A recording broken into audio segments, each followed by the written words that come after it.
Oke, di video kali ini kita akan membahas mengenai digital banking ya. Nah, kita mulai dari definisinya dulu nih. Jadi mungkin gampangnya begitu ya. Definisi dari digital banking ini adalah bank yang tanpa kantor cabang fisik. Gitu. Jadi sekarang ini ada sebuah bentuk lembaga keuangan, lembaga bank yang mana dia tidak seperti bank yang seperti selama ini kita kenal selama ini begitu ya, yang mana kalau misalnya kita datang ke bank itu kan ada kantor fisiknya begitu ya, misalnya kita mau setor uang, kita mau menarik uang ya, atau kita mau menabung, atau kita mau melakukan pinjaman begitu ya. Nah itu kan kita mendatangi sebuah kantor bank gitu. Tetapi sekarang ini ada sebuah bentuk lain dari bank ya, yang namanya adalah digital banking.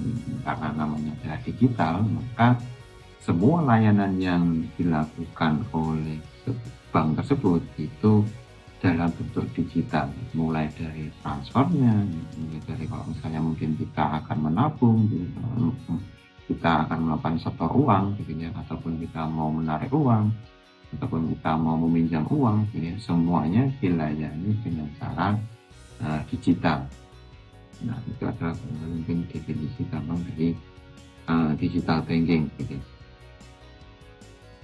Nah terus kemudian bagaimana sih evolusi sejarah dari bank digital ini? Nah, kita bisa flashback dari tahun 80-an gitu ya, dari zaman dulu begitu ada namanya pada tahun 80-an itu ada sebuah teknologi mesin ATM. Ini barangkali mungkin bentuk awal dari digitalisasi di bidang keuangan. Ini mungkin di luar negeri ya, saya nggak tahu kalau di Indonesia itu ATM itu masuknya tahun berapa ya. Tapi sejauh literatur yang saya baca ini mesin ATM itu mulai dikenalkan di tahun 80-an gitu. Nah, terus kemudian di tahun 90-an karena waktu itu di tahun 90-an itu internet mulai ditemukan gitu ya. Begitu juga penggunaan internet ini digunakan juga untuk melayani jasa di dunia perbankan. Jadi tahun 90-an itu mulai adanya internet banking gitu ya. Tapi mungkin zaman dulu masih sifatnya itu masih basic ya, dasar-dasar ya, tidak se-advance sekarang ya. Jadi jangan bayangkan internet banking di tahun 90-an itu seperti internet banking di zaman sekarang gitu.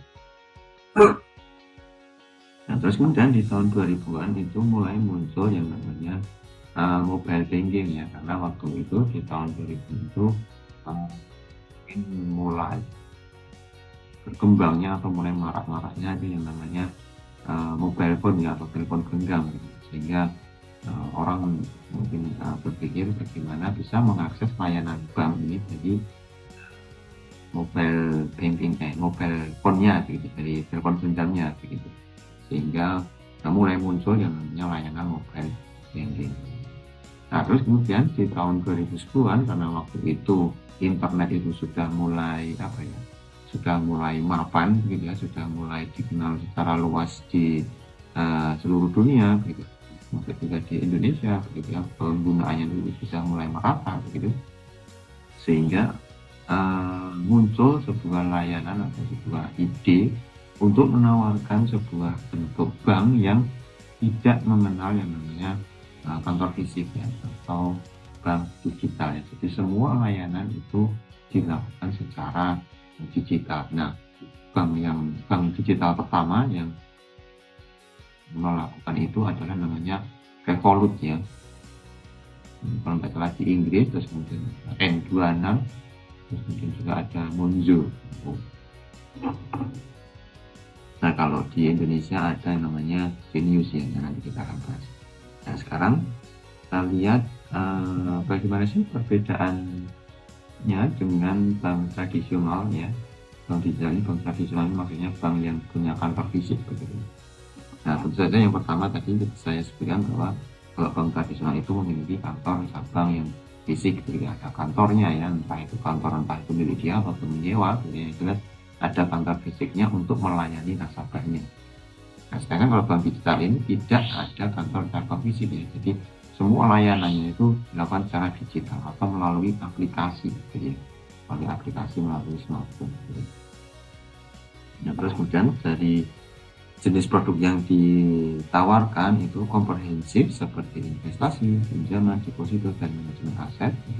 Sedangkan untuk bank digital itu menawarkan layanan yang lebih ke kecepatan ya, kecepatan dan ke efisiensi. Sedangkan kalau dari bank tradisional ini lebih kepada kelengkapannya, mungkin ada banyak pilihan-pilihannya, mulai dari investasi, ada pinjaman, ada deposito gitu. Tapi kalau dari bank digital ini produk yang lebih ditekankan adalah dari sisi kecepatannya dan efisiensinya.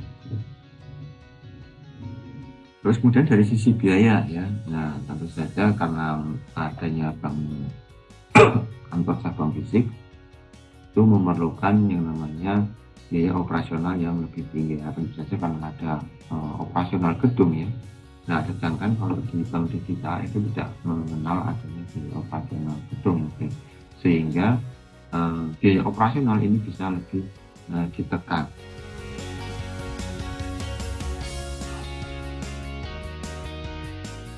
Nah, terus kemudian adanya digital banking ini memberikan keuntungan nasabah dari sisi kemudahan ya, tentu saja karena dengan adanya